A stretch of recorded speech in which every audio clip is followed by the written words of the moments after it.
कसम पर अल्लाह कुरान में मखे तदे अगई बदा दुआगान कोली या अल्लाह पदे मुल्क द हिंदुस्तान हमला वाला मुंग बदे हिंदुआन फौज मरगिरी गिरजू दखपल फौज मरगिरत्या न कहू। मैं कुरान की कसम खाकर कहता हूँ कि अगर हिंदुस्तान की सेना ने पाकिस्तान पर हमला किया तो हम उनका यानी भारत का साथ देंगे। इस एक लाइन ने पूरे पाकिस्तान को हिला कर रख दिया है। आतंक को पालने वाले पाकिस्तान के कलेजे पर सांप लौट रहे हैं, क्योंकि ये लाइन कोई और नहीं बल्कि खुद पाकिस्तान के मौलाना मस्जिदों से बोल रहे हैं।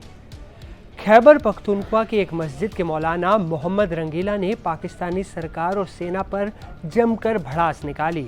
भारत से जंग की अफवाहें क्या उड़नी शुरू हुई, पाकिस्तान की मस्जिदों के लाउड स्पीकर जैसे अपनी ही सरकार से आज़ादी का नया सुर अलापने लगे।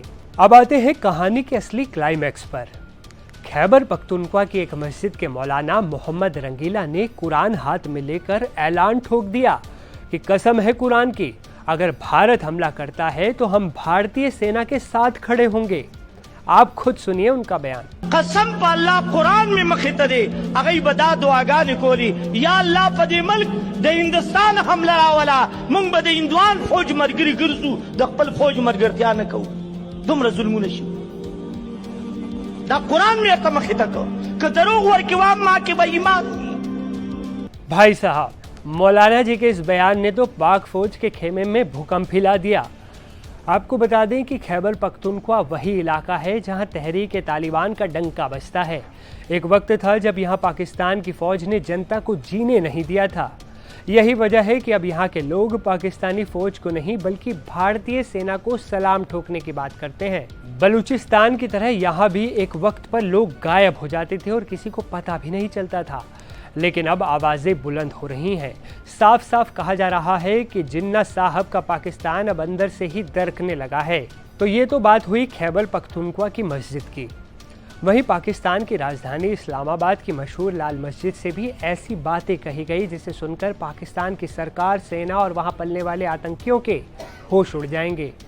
सबसे पहले आपको बता दें कि 1960 के दशक में बनी इस्लामाबाद की ये लाल मस्जिद काफ़ी मशहूर है। इस मस्जिद के इमाम का पाकिस्तान की आवाम पर काफ़ी गहरा प्रभाव पड़ता है। इस लाल मस्जिद के मौजूदा इमाम का नाम है मौलाना अब्दुल अजीज गाजी, जिन्होंने एक बड़ा बयान दिया जिसे सुनकर पाकिस्तान के सीने पर सांप लौटना तय है। उन्होंने भारत के साथ युद्ध में सरकार और सेना का समर्थन करने से साफ इनकार कर दिया। उन्होंने अपने एक भाषण में उल्टा पाकिस्तान पर बड़ा आरोप लगाते हुए कहा कि पाकिस्तान में भारत से ज़्यादा दमन है। भारत की तुलना में पाकिस्तान में मुस्लिमों पर कहीं ज़्यादा दमन होता है। आप खुद सुनिए इनका बयान। अगर पाकिस्तान हिंदुस्तान की जंग में आप में से कितने लोग पाकिस्तान का साथ देंगे, हाथ खड़ा कर। कम ही नजर आ रहे हैं। इसका मतलब है कि काफी समझ पैदा हो चुकी है। मसला यह है कि पाकिस्तान और हिंदुस्तान की जंग इस्लाम की जंग ही नहीं है। पाकिस्तान की जंग कौमियत की जंग है।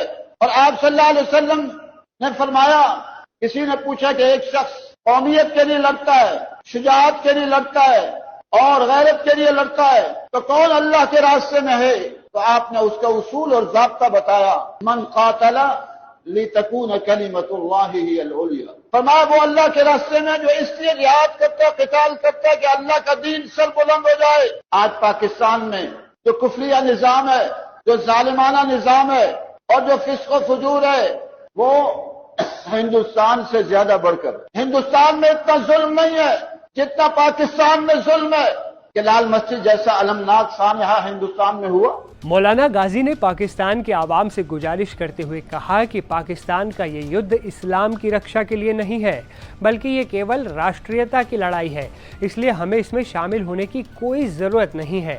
इसके अलावा जब इस्लामाबाद की लाल मस्जिद के मौलाना ने मस्जिद में मौजूद सैकड़ों लोगों से पूछा कि भारत के खिलाफ जंग में कौन पाकिस्तानी सेना का साथ देगा, कौन सरकार का साथ देगा, तो आपको जानकर हैरानी होगी कि किसी ने झूठे तौर पर भी हाथ नहीं उठाया, ना ही कोई खड़ा हुआ और ना ही किसी ने हामी भरी। ऐसे में पाकिस्तान के होश उड़ना तो तय है। आपकी इस खबर पर क्या राय है, नीचे कमेंट्स में बताएं। इस वीडियो में फ़िलहाल इतना ही, मिलेंगे एक नए वीडियो में, तब तक के लिए नमस्ते।